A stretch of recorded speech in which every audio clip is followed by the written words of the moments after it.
and it's funny because it kind of just falls into my verse, which I'll just kind of go right into, I guess. Mine does too, but you're good. Romans 3:23-24.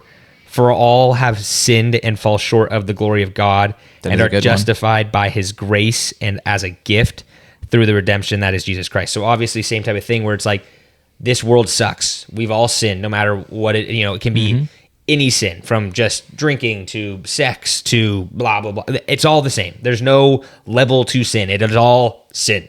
That is it. It is bad. But with the grace and the glory that is Jesus coming down, taking all of our sins, we are forgiven for this like ultimate darkness that no one can fix. And through that, you look at the world, like you said, it's just going to get worse, but there is just a light at the end of the tunnel that if you believe it wholeheartedly, honestly, it just gives you so much peace. So that was mine. It just kind of fell right into that. I think Jake kind of had a good, point just saying the same thing. Like, we have all fallen short. We all have, it just sucks. The world sucks. It's not easy. Like you said, you want to have a house, you want to have a cool car, you want to have $1 million, blah, blah. The world sucks. You're 99% of the time, you're not going to get what you really, really, really want. You have to make the best of what you get, but God will always be there to satisfy you and to make sure that you are, you are okay in whatever way that is, And I always think of like Job too, like, if you haven't read the book of Job, like, talk about being tested. Like, Job literally loses and he had everything. He was chilling. Yeah. And basically the devil was just like, hey, let me test him. And God basically said, do what you want to him besides taking his life. He killed his kids. He killed his wife. He took all of his cattle and his sheep and everything. He took his land. He took everything from him. But Job never cursed God. He told him multiple times, he was like, just kill me. Like, honestly, I'm so over it. Like, just kill me. But he never, ever looked at God and was like, this is your fault. Screw you. Never said that, which I thought was crazy. But I think the cool thing about Job too, I don't know if I'm mistaken, but he didn't question God, but he kind of does. But he wanted to know why. Like, he wasn't questioning like what was happening. Yeah, he wasn't questioning his faith, but he's questioning like, why is this happening? Why is this to me? What happened? I believe in you, but like what? So I think that was cool that he wasn't letting his circumstances determine his faith, but rather wanting to understand why it was happening. 100%. Which is like you said, crazy. He never his faith never faltered, but his never denied God. Like that's also important. But it is crazy to think that that's what happened. Yeah, well, it's wild. Well, I think that's important with like the Christian faith though, is to be able to ask those questions. Yeah. Not that you're questioning your faith, but you want to know why. 100%. I think that's extremely important, because if you believe something but can't answer your reason for why, you're not going to help anybody. 100%. Because not that you have to have the most detailed, perfect answer ever. No. But you need to understand why you believe what you believe. Yeah. And I feel like that's honestly where I am personally. Sure. And I'm trying to figure out like why. Like, why do I believe what I believe? What can I tell somebody if they ask me? What is that answer? Because if I don't have a why, I mean, the same thing like with teaching. Like, why did I go do that? Why did I leave a job I was going to make good money? Like, sure, I could do a lot of things with it. Why did I choose to leave that? Why did I do that? What's that why? I mean, I know that why, but that's what you have to know your why to be able to explain anything. Do anything in life. 100%. But total sidetrack. But anyways, that's fine. My verse is Matthew 16:24-25. It's honestly the first verse. Actually, because I was Googling it, as soon as I found this quote from Jake Fraley, I was like, there's one verse talking about like taking your cross daily. Like, you have to do something. I was like, what is that verse? Oh, it's just Jesus talking. Yeah. And there was, I think it's in Luke. There's a couple different places. This one, I just like the words better personally of it. But like I said, it's Matthew 16:24-25. It said, then Jesus said to his disciples, whoever wants to be my disciple must deny themselves and take up their cross and follow me. For whoever wants to save their life will lose it. But whoever loses their life for me will find it. So it's pretty much exactly what we've been saying is... I was going to say, you're repeating Pirates of the Caribbean. Yeah. That's the same. I mean, it's just the same thing. Like, that guy, again, it's a movie, but that guy's holding a cross. You know he's a believer because he's holding the cross. And he's like, I will take my chances because I will lose my life because I'm not going to surrender, another whatever, how many more years to go work for the devil. I'm going to let myself die because I trust in this. Yeah. But it's just crazy. For me, it's always like, I feel like the general stereotype of Christians, and could be totally wrong on this when I say this, but is that everything is just so easy. Yeah, it's perfect. Like we're just such loving people. I mean, this is very stereotypical. A lot of other people maybe think different, but that's in my mind, that's kind of what I would think about it. But in reality, being a Christian is actually not super easy. It's brutal. So, because it is that constant like hold on you as far as your life. I mean, the way you live it, the way you like people perceive you, because the how you act, and if people know you're a Christian, they're going to think negatively of not of you, but of the 100% religion because of it, saying, and they're going to be like, oh, that's not what I thought Christians were, and maybe that's their only opportunity they get to experience somebody that believes in God, 100%. and then they're going to be like, well, why would I do that? Yeah. 100%. So that's what's tough. It's where, yes, I mean, there is a lot of good things that come out of being a Christian, but it's also a constant battle. I mean, day in, day out, it's fighting your flesh over desires of whatever it may be, but it's finding it, just like it says, I mean, it's taking your cross up daily. You have to deny yourself, which is not easy. I know, like I studied, it was one class, philosophy, but it was talking about like, I think it's hedonism. What? It's hedonism. It's like hedonism. No, heed. It's HED. Oh, hedonism. I think but it's talking like all about pleasure and like just how you live life, and it's like you live to like seek pleasure. Yeah. But Christianity is almost the opposite.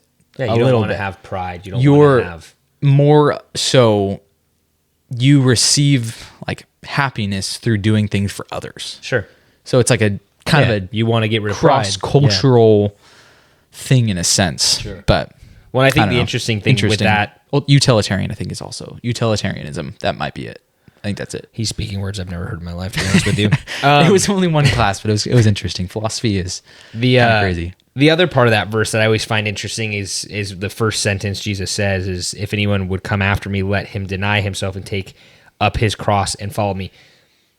Like, how hard that is, especially we've said modern day, like the Western Christian you're looked at as every negative word in the book right now. Yeah. And I find that so interesting because you take up your cross or your personal cross or whoever that is. It's hard. It is a lot. It's a big weight, but just imagine Jesus's. Like he literally had everyone's negative everything ever done on his back. And he walked, he was whipped, he had a crown of thorns, he was bleeding, and he did it. So it can't, like, mine can't be that bad. And it's an interesting way to look at it because I don't feel like people think about it that way. They think about it as more like you have to tell me that you are not prideful, you will be willing to serve, and you will take up your mistakes and follow me. But then you look at it again and it's like, okay, but look what, like, Jesus took up all my mistakes. Like, my mistakes aren't even on my cross. I'm just carrying wood because they're all on Jesus's. And it's crazy to me to think that, like, how can you not just love, again, even if, like, I always feel like in my head sometimes, like, even if this is just a story that some guy was super stoned and wrote the whole book, and it's like, but, like, if that is the case, it's still like, how do you not just, like, feel like, even if you're praying, again, I could be praying just the clouds. Like, I don't know. Like, it's faith. That's what it is. But how do you not, like, read this type of stuff and just go, how do I not just, like, want to be like him? How do I not want to love like him? How do I not want to have him love me? Like, why? Like, it boggles my mind to think, like, yes, I could be totally wrong. 100%. This could be not, whatever.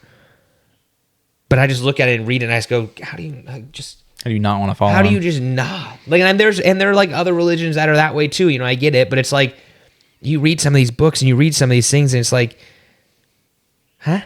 Yeah. I think this guy is the best person I've ever met in my life. And I think for me, what's cool is I've been around like a couple people in my life that are like devout Christians, and you can like feel it. 100%. You can just feel it in the room. 100%. Like the difference, the peace that's in that person, and like until you meet that person, I don't feel like you truly realize like how important faith is, because for me it's hard because I grew up in a Christian household. Like I grew up in a Christian school. I did eventually go to public school, but when you have somebody that comes from like a non-church family but then truly like seeks Jesus and their life is totally changed, you'll see it in a different light. Well, yeah, and you And so see it that's like hard with their for, like, family or anything. That's what I'm saying. Like for me to talk about it's different than somebody that didn't know. Like I'm extremely lucky. Sure. Not Yeah. a lot of people can say that. And a lot of people look at it kind of like you said before. It was probably a lot easier for you. I mean, Yeah. I'm not taking that Yeah. away from you, but like your path with Jesus and with the Bible and with Christianity has been I have a different view. That's smoother, just- yeah. because your parents have supported it, your brother supported it. You like you said, you had friends you grew up with at these schools that supported, that had the same kind of views you did. When you go to a place that has completely opposite views and you walk into them and you say, "Oh, I disagree with this," and they're like, "Oh, you're totally wrong. I'm just gonna, basically I'm gonna spit in your face." It's like, why do I want to do this?